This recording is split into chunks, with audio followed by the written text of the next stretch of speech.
Kenapa, Mas? KTP Hong Kong sama KTP Indonesia sama nggak sekarang? Suaranya putus-putus. KTP Hong Kong sama KTP Indonesia sama nggak? Sama.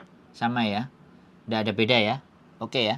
Oh, kalau KTP Hong Kong dulu kan saya memang sebelum nikah itu kan maksudnya beda daerah aja gitu, Mas. Sekarang kan saya udah nikah terus ikut sama suami. KTP Hong Kong. Alamatnya aja. Sebentar. KTP Hong Kong itu kan cuman apa namanya?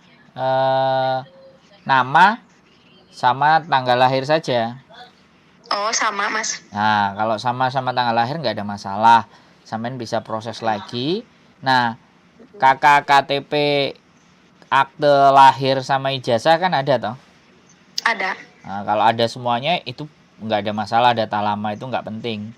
Sampean pakai data yang baru sekarang, sampean bisa masuk PT ya kita usahakan.